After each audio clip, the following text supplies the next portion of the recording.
this afternoon's radio show from noon to 1, or from noon to 2.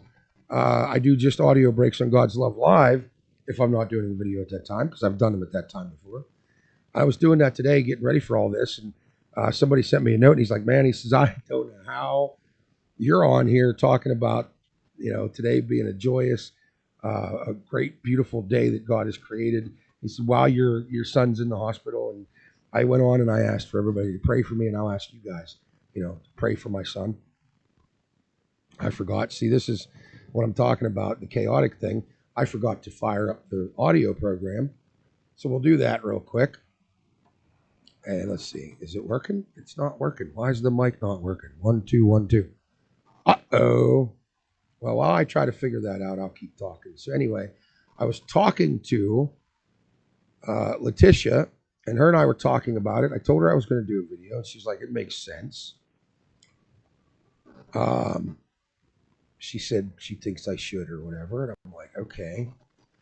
And then I was like, okay, there we go. The radio's up and going.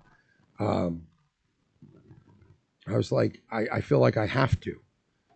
And I don't mean I'm required to, or it's a mandatory thing, or like I said, I am almost 100% positive God would be like, if I'd have been, while I was praying for CJ, if I'd have been like, also today, Lord, I'm going to take the day off, I'm pretty certain he'd have been like, yeah, I understand. I'd probably want to take the day off too. Yeah, not so much, because he didn't the day that his son was tortured. Anyway, but as I was thinking about it, like I said, I remembered some of the things that in the past I have went through, and still decided to do videos, because you know what? I don't know why. I don't know why anybody would. I don't know that I would be all that important, but what God has to say, maybe through me, might be. At least I hope it is, and I hope that somebody will hear what we're talking about today. It may end up being a shorter video than normal. It might be only the first part, the half hour. We might just do a half hour, but I just wanted to talk about this peace that passes all understanding. And I want to talk scripturally about other places where we discuss this peace, because God is our shield and our strength. Psalm 28, I'm going to have to look it up. I think it's 28, 6 and 7, if I remember correctly. But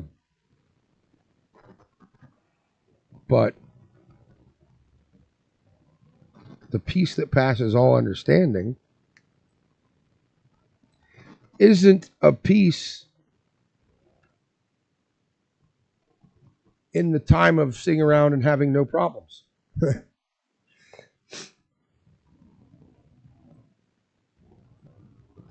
It doesn't make sense.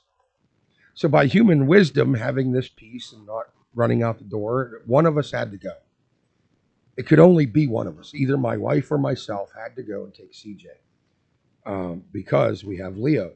I guess I could have asked Nicole to watch Leo, and I could have went with her. But Bobby wanted to go, and since Bobby wanted to go, Barbara wanted to go, and put me in the car. I would have had to have driven, so Sue would have had to stay, or she has to drive and I have to stay, whatever.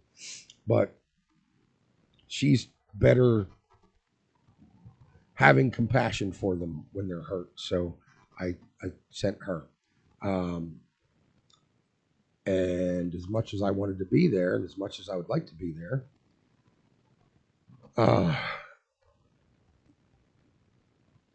I still have a peace, because he's okay and she's with him.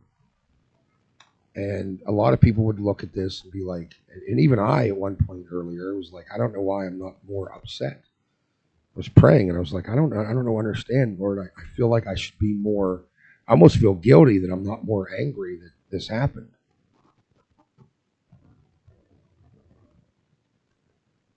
But at the same time,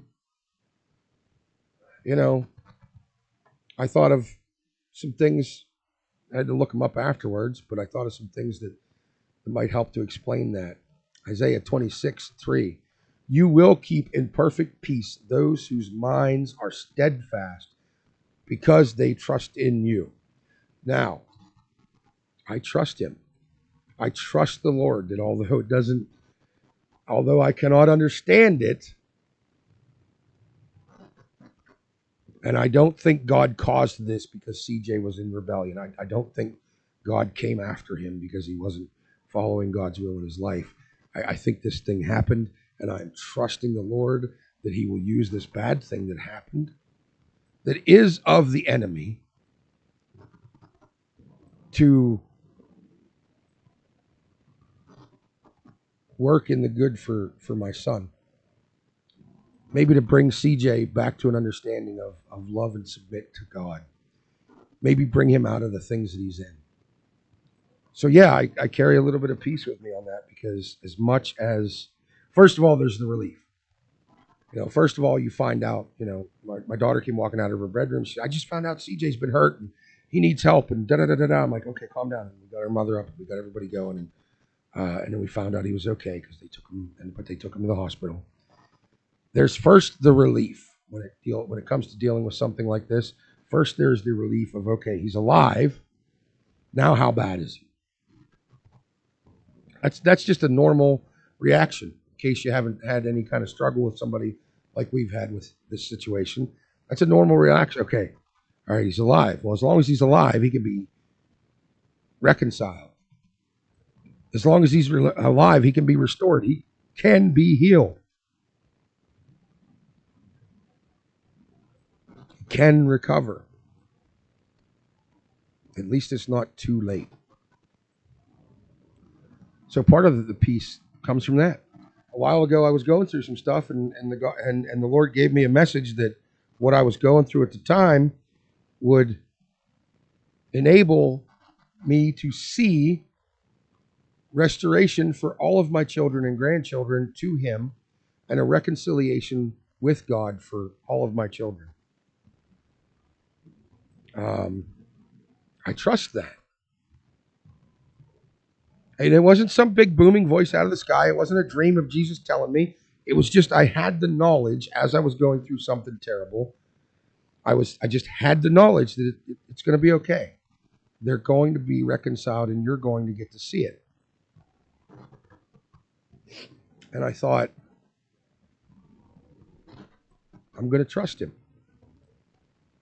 I'm going to trust that I'm meant to do this today, and that someone out there needs to hear something that I'm going to say so that they can deal with whatever it is that they deal with. John 14:27.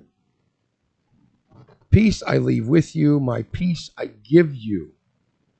I do not give to you as the world gives. Do not let your hearts be troubled, and do not be afraid. He gives us peace. It's one of the things that soon after I found out what was going on, one of the things I did was I just said, you know what, Lord? I said, I'd like to ask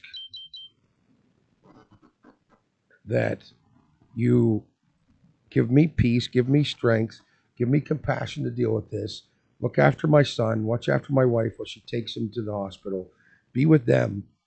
I just kind of, said all that, thought all that, whatever, and just, I'm going to leave it to you, Lord, and to the doctors who you've given the ability to help him, and to my wife who you've given the ability to help him. And I'm going to pray that you work in his soul and in his mind, bring him peace as well.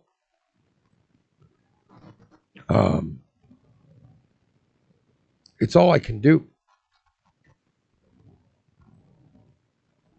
Philippians 4:6-7. Do not be anxious about anything, but in every situation, by prayer and petition, with thanksgiving, present your requests to God. And the peace of God, which transcends all understanding, will guard your hearts and your minds in Christ Jesus. So after I asked the Lord for peace this morning, when this first all started happening, he gave it to me.